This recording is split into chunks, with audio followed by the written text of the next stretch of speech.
Halo guys, balik lagi bersama Bang Theo di sini. Kali ini Bang Theo akan melanjutkan cerita Against the Sky Supreme. Buat kalian yang penasaran, langsung saja ya simak video kali ini. Mendengarkan kata-kata Shen Qingfeng, Tanyun meminta Mu Mengyi dan Xue Xian untuk menunggunya di Taman Obat Lingsan. Lalu Tanyun melompat ke pedang terbang Shen Qingfeng. Shen Qingfeng membawa Tanyun menuju Gunung Abadi Bingking. Tetua ketiga, mengapa kepala divisi memanggil murid ini? Tanya Tanyun. Shen Qingfeng mengendalikan pedang terbang dan berkata, kamu akan tahu saat kamu sampai di sana. Ngomong-ngomong mengenai kompetisi pil di Sekte Abadi, Nona sudah menceritakan semuanya padaku. Aku tidak menyangka bahwa kamu bocah ingusan adalah seorang alkemis hebat tingkat suci. Sepertinya aku benar-benar sudah tua. Keterampilan dan pengetahuanku tentang pil jauh lebih rendah daripada kamu. Lebih dari setengah jam kemudian, Shen Qingfeng yang membawa Tanyun telah sampai di Gunung Abadi Bingking. Shen Qingfeng menyimpan pedang terbang dan memasuki aula Bingking bersama Tanyun. Tanyun melangkah ke aula dan membungkuk kepada Shen Subing, Shen Wende, dan Shen Qingyu yang sedang duduk. Murid memberi hormat pada kepala divisi, tetua ke-6 dan kakek Shen Qingyu. Setelah memberi hormat, Tanyun membalik tangan kanannya dan 3 pil hijau samar muncul di tangannya. Tanyun menyerahkan satu dengan hormat kepada Shen Wende. Tetua ke-6, ini adalah pil suci tingkat tinggi untukmu. Bagus, terima kasih banyak. Shen Wende meminum pil itu sambil tersenyum. Selanjutnya, Tanyun memberi Shen Qingfeng dan Shen Qingyu masing-masing satu pil. Kedua orang itu menerimanya dengan senang. Setelah memberikan pil suci tingkat tinggi, sekarang ada satu pil yang tersisa di cincin Qiangkun Tanyun.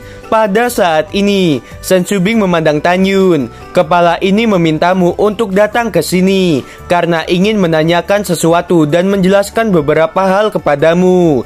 Tanyun, pertama-tama katakan padaku, mengapa kamu menghapus kolam spiritual Fei Xiong? Tanya Shen Subing.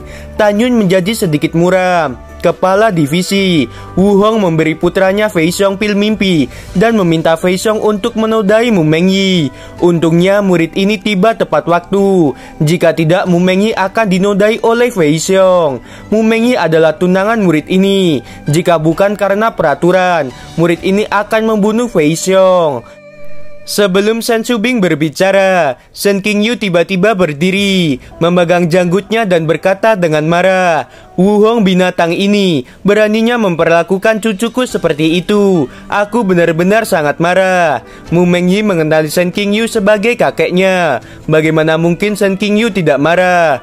Ayah dan anak ini benar-benar seperti binatang. Tanyun, kamu menyia-nyiakan kesempatan untuk membunuh Fei Xiong, kata Shen Qingfeng dengan kemarahan. Shen Wende dan Shen Subing juga marah.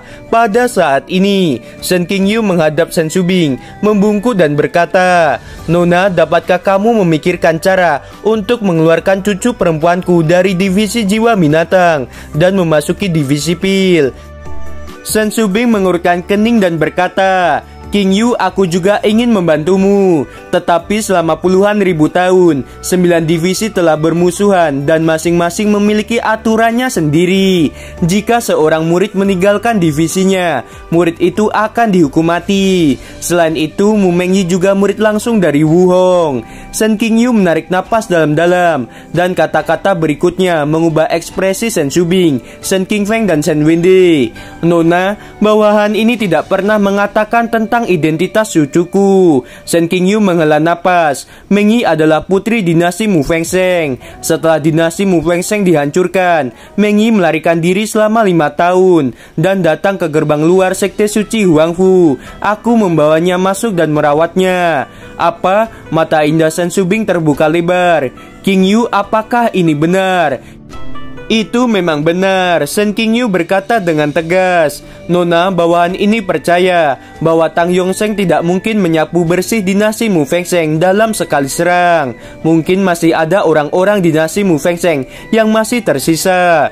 Nona, bawahan ini memohon padamu untuk memikirkan cara mencegah Mengyi kembali ke divisi jiwa binatang. Jika memungkinkan, kita harus melindunginya. Pada titik ini, Shen Qingyu memandang Tanyun dan berkata, "Nona, tidak ada orang di luar sini. Bawahan ini akan mengatakan sesuatu hal dengan jelas. Tujuan hidup Meng Yi adalah membalaskan dendam kematian ayahnya dan membalaskan dendam pembantaian semua orang dinasti Mu Fengseng yang dilakukan oleh Tang Yongsheng. Bawahan ini hanya berharap sebelum Meng Yi dewasa, Meng Yi tidak boleh menghadapi bahaya yang mengancam hidupnya. Karena itu, Meng Yi harus keluar dari divisi jiwa binatang." Mendengarkan hal ini, Shen Shubing menganggukkan kepalanya. "Apa yang kamu katakan memang benar. Meng Yi memiliki identitas yang tinggi. Kita harus melindunginya secara diam-diam." Shen Shubing memandang Tanyun. "Kamu adalah tunanganmu Meng Yi, dan kamu disukai oleh kepala sekte. Mengapa kamu tidak meminta kepala sekte untuk datang ke gerbang dalam dan menonton kompetisi 9 divisi? Kamu mintalah pada kepala sekte untuk memindah Mu Meng Yi menjadi murid divisi pil kita.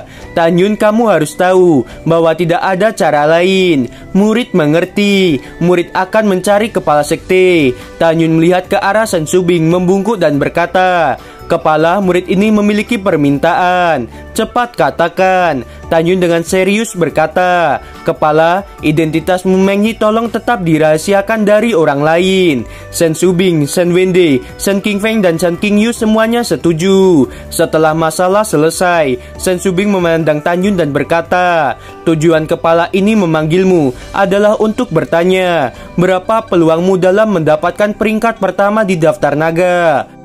Melihat tatapan berharap Shen Shubing yang baru saja kehilangan ayahnya, Tanyun segera berkata, "Kepala, yakinlah, murid ini akan mendapatkan peringkat pertama." Ya, Shen Shubing menghela napas lega. "Kepala ini sangat menantikan kata-kata penuh keyakinanmu.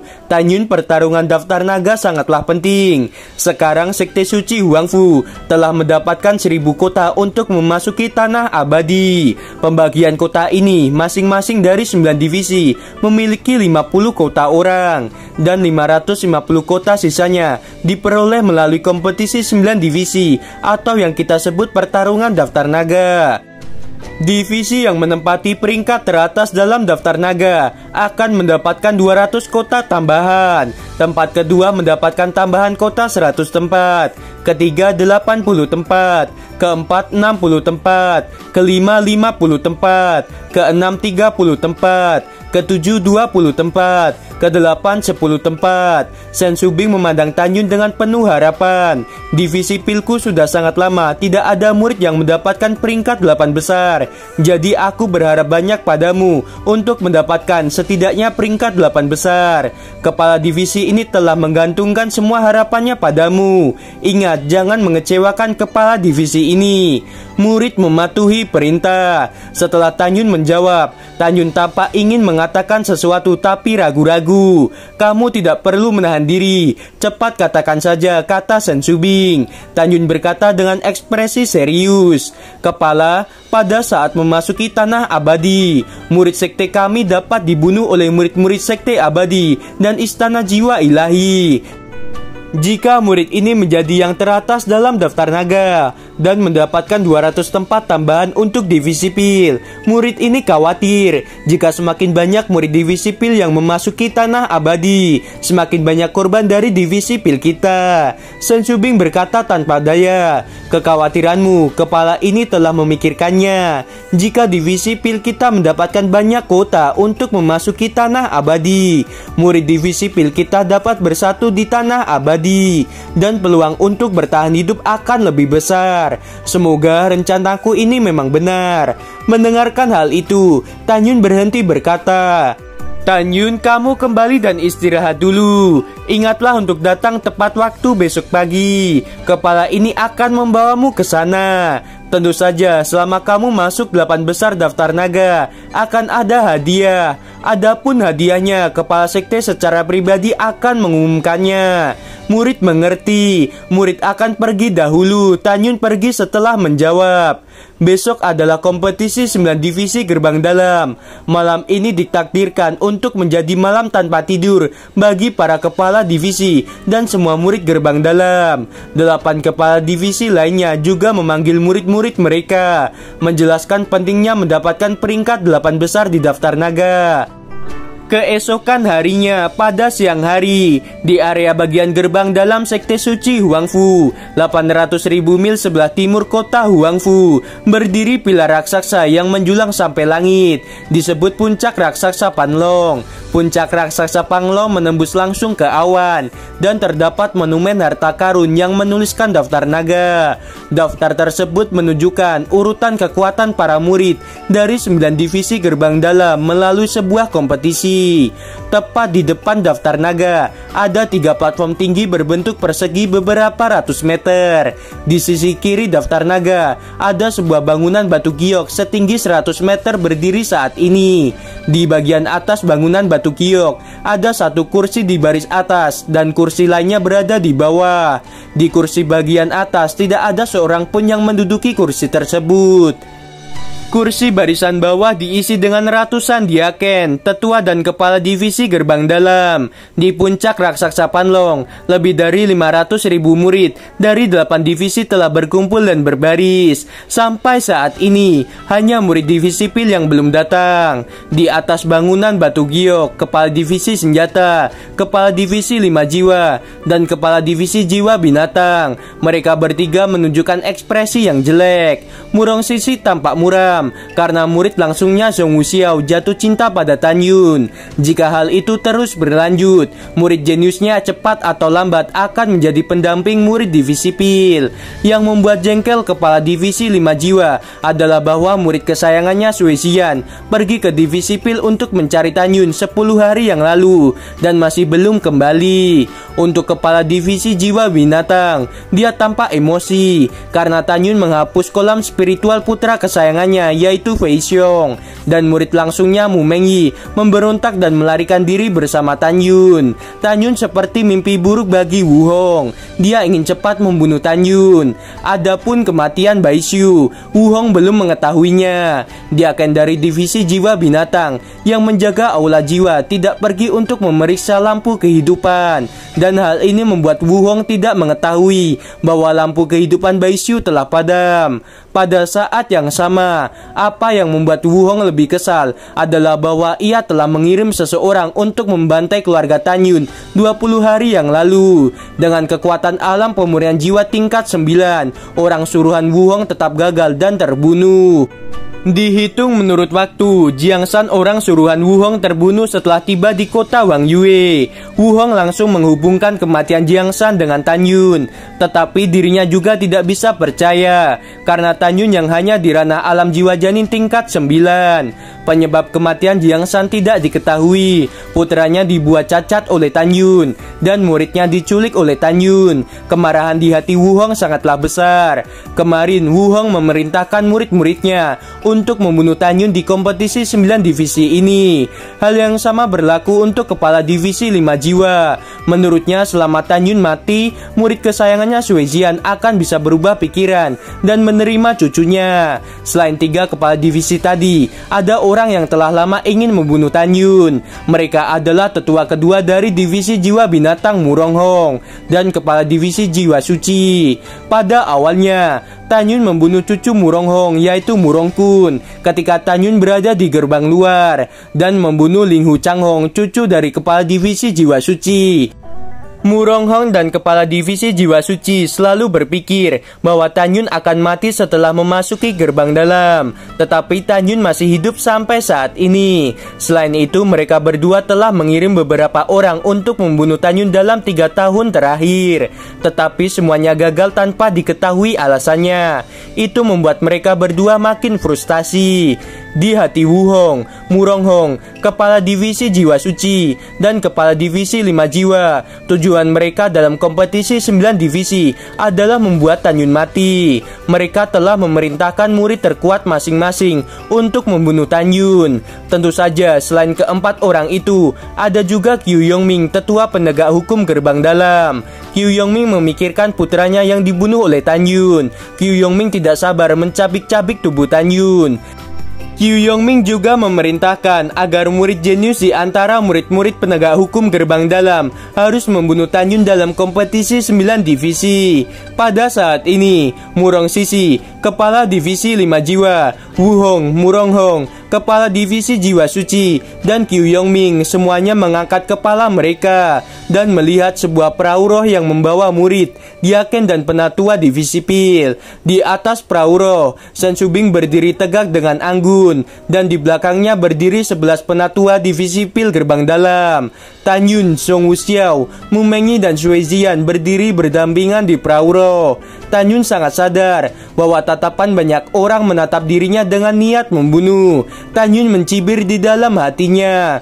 Tan Yun mengakui bahwa kekuatannya saat ini masih belum dapat mengalahkan semua musuhnya.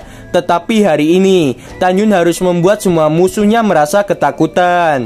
Tan Yun telah menebak bahwa musuh-musuhnya pasti memerintahkan para murid dari divisi mereka masing-masing untuk membunuh dirinya di kompetisi 9 divisi. Kalian semua kemarilah, aku tidak keberatan untuk membunuh kalian semua. Tan Yun menyimpitkan matanya, seolah-olah dia telah mengambil keputusan. Di atas, kepala 5 jiwa melihat Sui Ziyan yang tidak keluar dari kerumunan murid divisi pil. Sangat marah hingga wajahnya memerah.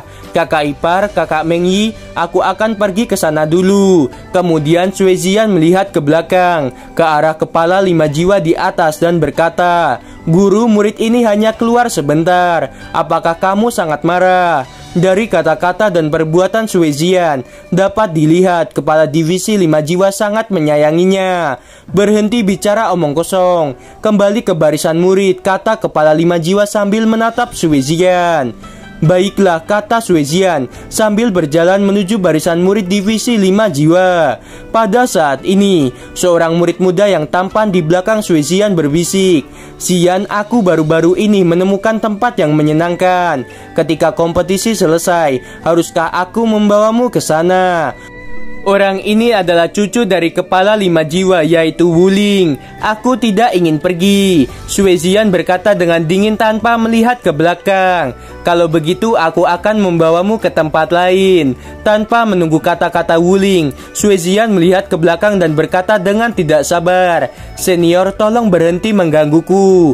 Bisakah kamu pergi dariku?" Mendengarkan kata-kata itu, Wuling menutup mulutnya, dan kebenciannya pada Tan Yun semakin besar. Wuling percaya bahwa karena keberadaan Tan Yun, Sui Ziyan akan selalu menolak dirinya. Wuling mengepalkan tangannya. Niat membunuhnya semakin kuat. Wuling akan membunuh Tan Yun sesuai perintah kakeknya. Di atas, tubuh tua Wuhong bergetar dan tiba-tiba berdiri dan meraung pada Mu Mengyi yang berada di samping Tan Yun. "Kamu murid yang tidak tahu malu. Jangan menganggapku sebagai gurumu." Gimana teman-teman, episode kali ini semakin seru bukan? Buat kalian nih ya yang masih penasaran sama kelanjutannya, langsung saja subscribe channel Bang Theo ini. Terima kasih.